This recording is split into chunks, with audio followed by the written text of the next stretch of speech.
Psalm 74, and finish our study in it today, down to the last several verses, the last 6 verses. Psalm 74, and we'll begin there at verse 18. Remember this, that the enemy hath reproached, O Lord, and that the foolish people have blasphemed thy name. O deliver not the soul of thy turtle dove unto the multitude of the wicked. Forget not the congregation of thy poor forever. Have respect unto the covenant, for the dark places of the earth are full of the habitations of cruelty. O let not the oppressed return ashamed. Let the poor and needy praise thy name. Arise, O God, plead thine own cause. Remember how the foolish man reproacheth thee daily. Forget not the voice of thine enemies. The tumult of those that rise up against thee increaseth continually. I was kind of hoping we'd get into Psalm 75, but I don't think we will. We'll just stay in these 6 verses today. The enemy in this section, it's called the foolish people, verse 18. Those are the same ones you'll find described in the book of Daniel, Daniel chapter 11, who help the Antichrist pollute the sanctuary, and they take away the daily sacrifice during the tribulation. And they're the same people you'll read about in Revelation 13, who will wonder after the beast, and they will ask, who is like unto the beast, and who is able to make war with him? And they're found in Zechariah 14, verses 1 to 3. It says they entering into every house in Jerusalem, raping women, to steal whatever they can find, and they drive the Jews out of the city into the wilderness in the middle of the tribulation. During that time, God's people, Israel, will be reduced to poverty and desperation.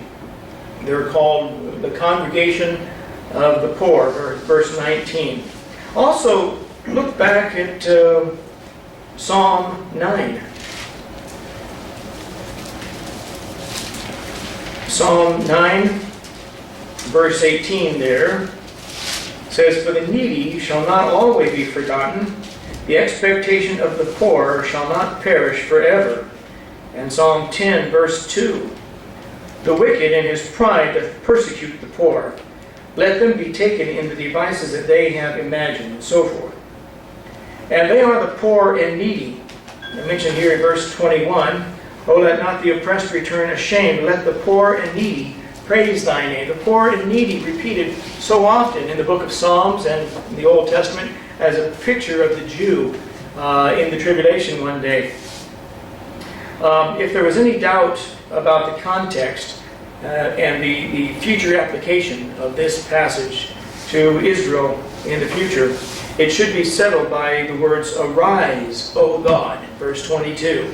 That ought to settle the matter. Those words are never they never refer to the church or to the church age. You don't read anything like that. Any plea, any prayer, any cry on the saints' part in the New Testament. Look back, if you will, at Psalm 3.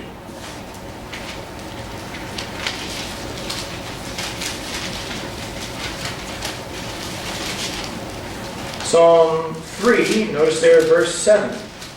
Arise, O Lord, save me, O my God, for thou hast smitten all mine enemies upon the cheekbone. Thou hast broken the teeth of the ungodly. Arise, O Lord, save me, O my God. What for? Well, it's to smite Israel's enemies. Look at Psalm 10. Psalm 10, and start at verse 12. Arise, O Lord, O God, lift up thine hand, forget not the humble.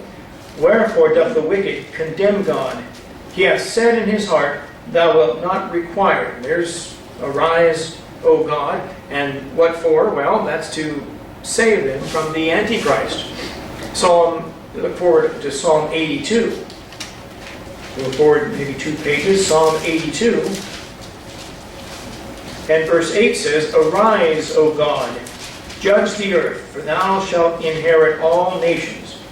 Arise, O God, and what for? Well, to judge the earth and become the ruler of all the nations of the earth. We left off last time with verse 17 in Psalm 74. Thou hast set all the borders of the earth, thou hast made summer and winter. We mentioned that God is the creator, and neither evolution nor Mother Nature had anything to do with it.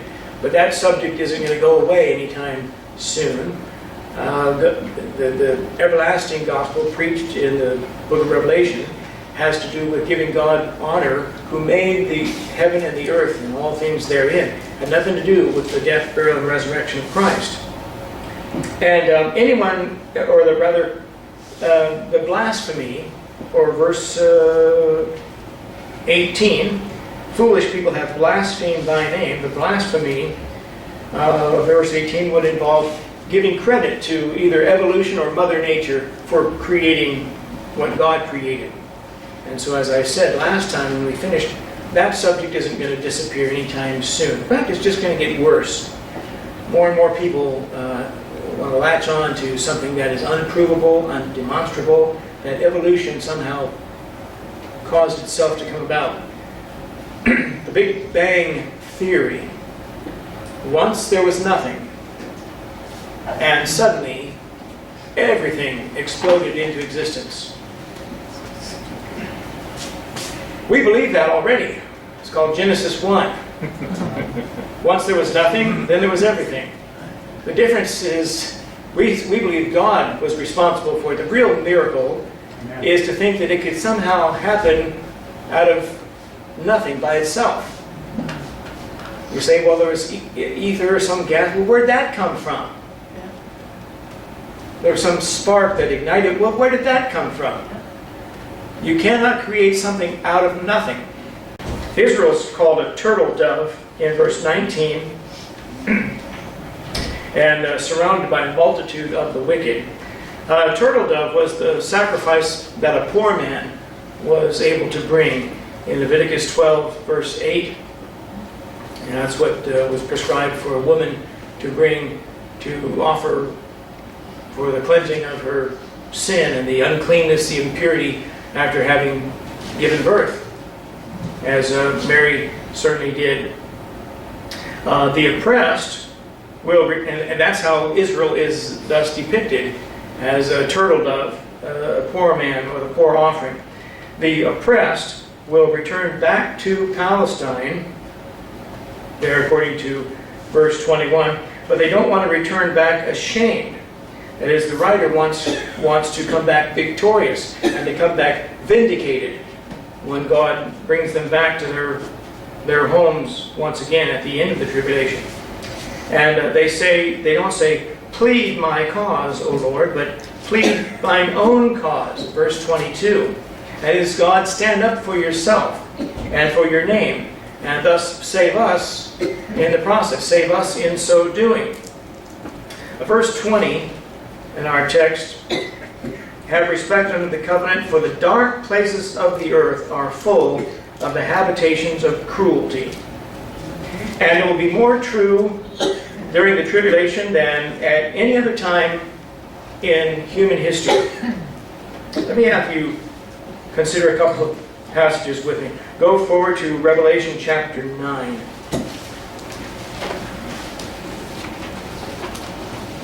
Revelation 9. Let's begin with verse 1. And the fifth angel sounded, and I saw a star fall from heaven unto the earth, and to him was given the key of the bottomless pit. And he opened the bottomless pit, and there arose a smoke out of the pit, as the smoke of a great furnace. And the sun and the air were darkened by reason of the smoke of the pit. And there came out of the smoke locusts upon the earth. And unto them was given power, as the scorpions of the earth have power. And it was commanded them that they should not hurt the grass of the earth, neither any green thing, neither any tree, but only those men which have not the seal of God in their foreheads. And to them it was given that they should not kill them, but that they should be tormented 5 months. And their torment was as the torment of a scorpion when he striketh a man. And in those days shall men seek death, and shall not find it. and shall desire to die, and death shall flee from them. And the shapes of the locusts were like unto horses, prepared unto battle. And on their heads were, as it were, crowns of gold, and their faces were as the faces of men. And they had hair as the hair of women, and their teeth were as the teeth of lions. And they had breastplates, as it were, breastplates of iron, and the sound of their wings was as the sound of chariots of many horses running to battle. And they had tails like unto scorpions, and there were stings in their tails, and their power was to hurt men 5 months. And they had a king over them, which is the angel of the bottomless pit, whose name in the Hebrew tongue is Abaddon, but in the Greek tongue hath his name Apollyon. Go back now, if you will, to the book of Daniel, Daniel 2.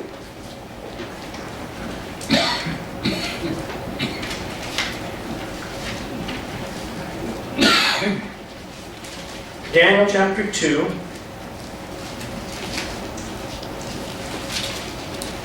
I want you to consider a couple of verses here. Begin at verse 41. Daniel 2:41. And whereas thou sawest the feet and toes, part of potter's clay and part of iron, the kingdom shall be divided. But there shall be in it of the strength of the iron, for as much as thou sawest the iron mixed with miry clay. And as the toes of the feet were part of iron and part of clay, so the kingdom shall be partly strong and partly broken. And whereas thou sawest iron mixed with miry clay, they shall mingle themselves with the seed of men, but they shall not cleave one to another, even as iron is not mixed with clay. There are going to be monsters coming up out of the bottomless pit, tormenting men and afflicting men for at least 5 months, as we just read described in Revelation 9. And this passage would seem to suggest that someday there's going to be what you might call humanoids or cyborgs or some super soldiers, which are flesh and blood, flesh and bone, but have then been added to and modified to enhance their abilities, or their warfare abilities, their warfare technologies, just like every sci-fi movie has been writing about for the last 30 years. From Arnold Schwarzenegger, The Terminator, episodes 1, 2, 3, 4, 5, 6, however many they have. And every other, right now, the nations of the world, including our own, are experimenting with the use of robotics on the battlefield, with exoskeletons that a soldier can fit into, and he fits into the frame, and the strength of the materials allow him to carry a 900-pound, 1,000-pound pack without feeling any stress. And artificial optics, I remember, how many ever heard the name J.J. Arms? Anybody ever hear that name, J.J. Arms? You heard? J.J. Arms, that was his name, A-R-M-E-S, I believe. He was a guy who was skilled in martial arts, skilled in race car driving, skilled in a number of other high, what they call high-octane sports. Skydiver, or accomplished skydiver, and a number of other achievements. When he was a young man, a young boy, about 9 years old, he found some dynamite or some explosives in a shed where his family lived. And he lost, ironically for his name, he lost both arms from just below the elbow down. And they fitted this man with prosthetics that he could control by his thoughts. Wow. And so much so that that he could pick up an egg without cracking it. He could pick up pens and pencils and write and so forth.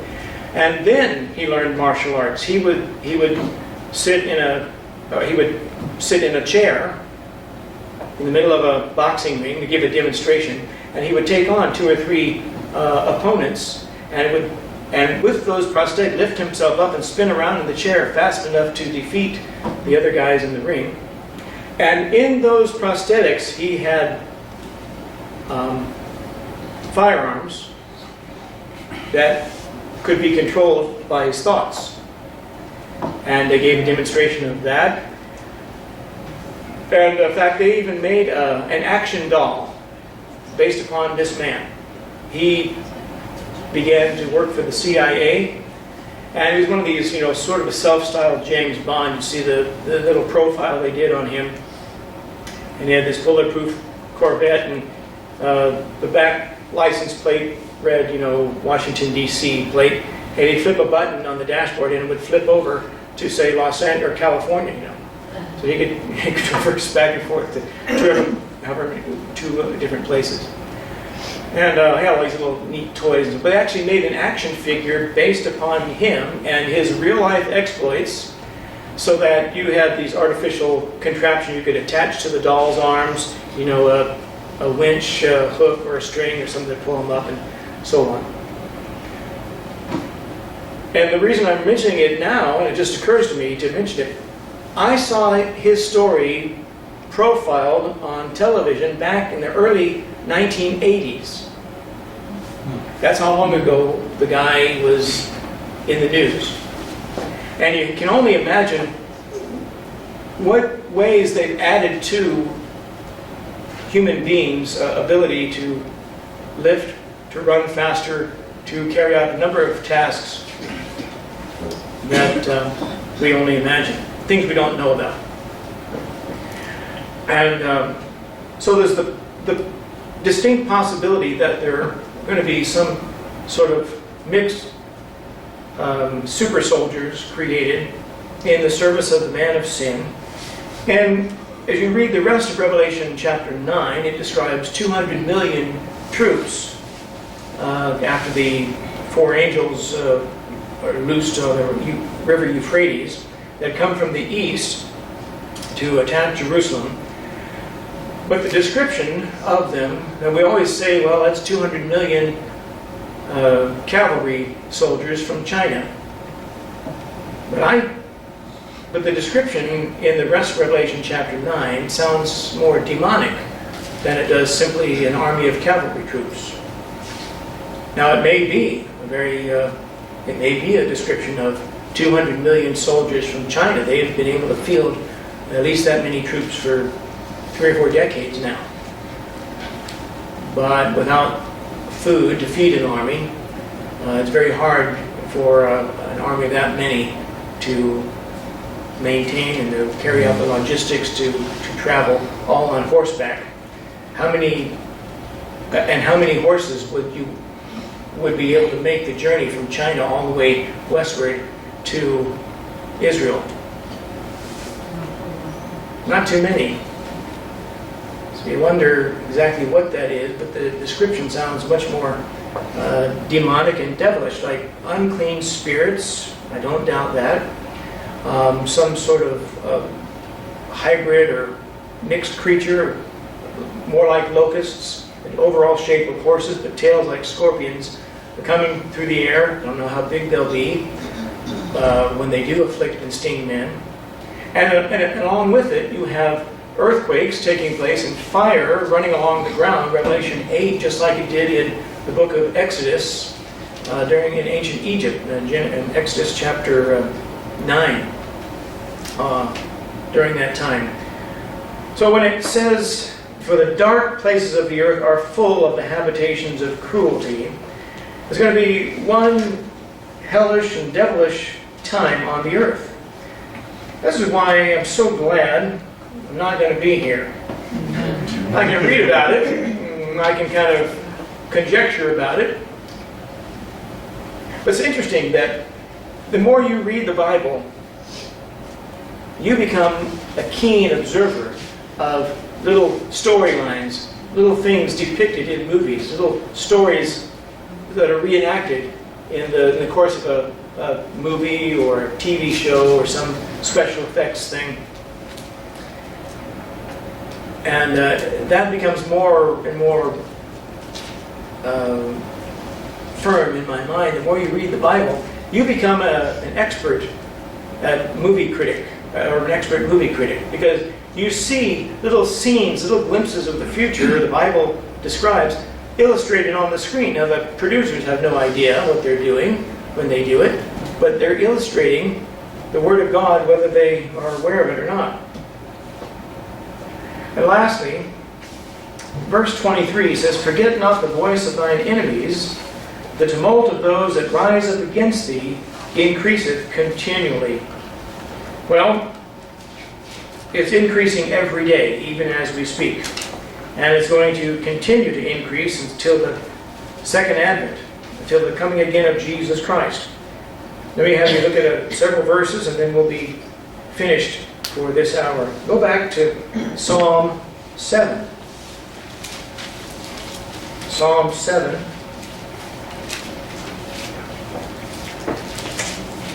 Psalm 7, verse 6 says, "Arise, O Lord, in thine anger. Lift up thyself because of the rage of mine enemies, and await for me to the judgment that thou hast commanded." Psalm 8, verse 2. "Out of the mouth of babes and sucklings hast thou ordained strength because of thine enemies, that thou mightest still the enemy and the avenger." Psalm 18 and verse 37.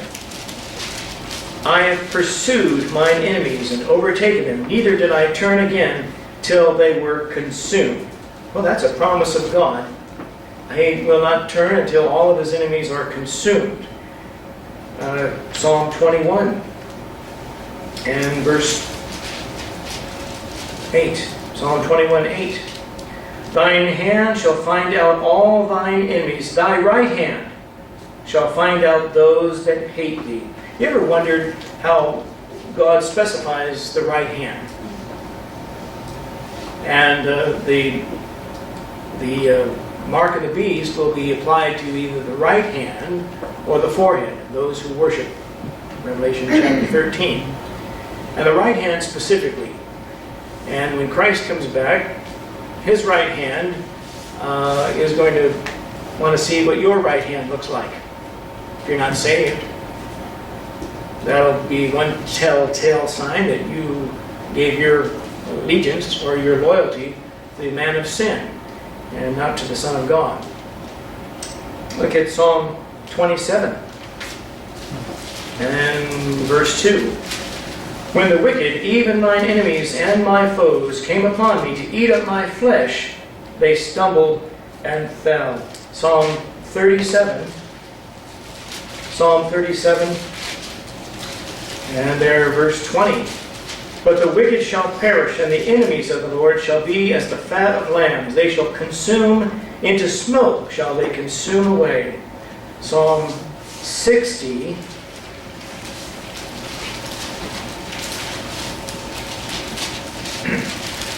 Psalm 60, notice there verse 12. "Through God we shall do valiantly, for he it is that shall tread down our enemies." And Psalm 66, verse 3. "Say unto God, how terrible art thou in thy works! Through the greatness of thy power shall thine enemies submit themselves unto thee."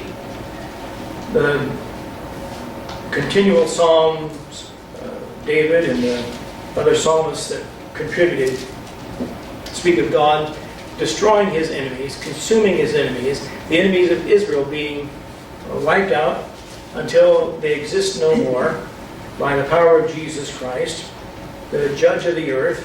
He comes to judge the earth and to inherit all nations at the end of the tribulation, and he will establish himself as a king over the world, a physical, visible, literal, earthly, political, messianic king over the planet, ruled by an absolute monarch, Jesus Christ, and you and I, as kings and priests unto him, and princes unto him, reigning with him over this earth and over the universe by extension. It's hard for us to grab a hold of all the ramifications of it. It really is. We talk about it, and we repeat it, and we believe it, but when you really think about all the ramifications of the glorified Son of God, the deity, once again in glorified physical form, seated upon an actual throne on this planet, ruling over the nations, and you and I transformed to be made incorruptible and immortal and supernatural and indestructible, not bound by the laws of physics or gravity, if we should so choose, not even needing to eat for daily nutrition. It's hard for us to wrap our minds around it all. And yet, that's just a small taste of what's coming our way. It really is. I don't know if there are any hymn writers that ever captured the immensity of it, the extent of it. Probably not. How do you fully describe and contain in lyrics that which is just going to be indescribable for all of eternity? But sure gives you something to meditate upon. Sure gives you a lot to think about, to look forward to. And when we see Israel depicted over and over again in the Psalms in their darkest time of trouble, their darkest hour of persecution under the man of sin, the Holocaust of World War II will be a small thing alongside of it. The Jew has a hard time thinking about that. They put forth their best effort to remind the world of what happened during World War II and the Nazi regime, 1940s, or late 30s and 1940s. But I'm afraid that there are 2 or 3 generations now that have come and gone, and have risen up, who choose to forget. They can't believe that human beings would do something so horrible to someone else. And so they listen to the voice of those who say, well, it didn't really happen, or someone fudged the numbers, or someone's looking for political advantage, or some such excuse. And anti-Semitism is on the rise. It's on the... And let me tell you something. And we'll go ahead and say it for our website, for anyone watching us. Wherever Islam increases, anti-Semitism comes with it. I mean, if they're known for nothing else, they're known for their hatred of Israel, their hatred of the Jew. There was one Muslim imam who was an advisor to the Nazi Party, and he thought that the Third Reich wasn't doing enough to try and destroy Jews during World War II. They weren't vigorous enough in their campaign. So, God help us for even tolerating Islam. When you can live in a civilized world and act as civilized people, will let you out of your cage. But until then, you know what we should have done after 9/11? Right after 9/11, well, just short of nuking them, however, that should not be taken off the table. What we should have done is said no more flights, no more international flights from any of these particular Arabic and Muslim countries in or out of the United States. Just isolate them. Make it more difficult for them to escape their country. No more visas, no more passports, no more... anchor babies. Well, yeah, anchor babies from Muslims. No more visas granted to anyone applying from any of those countries. And you start to isolate them and let them eat their own. I said, Pastor Schreib, that just didn't sound... I know it doesn't sound like what most pastors are saying. That's why I'm glad you're here, so you can hear it, right?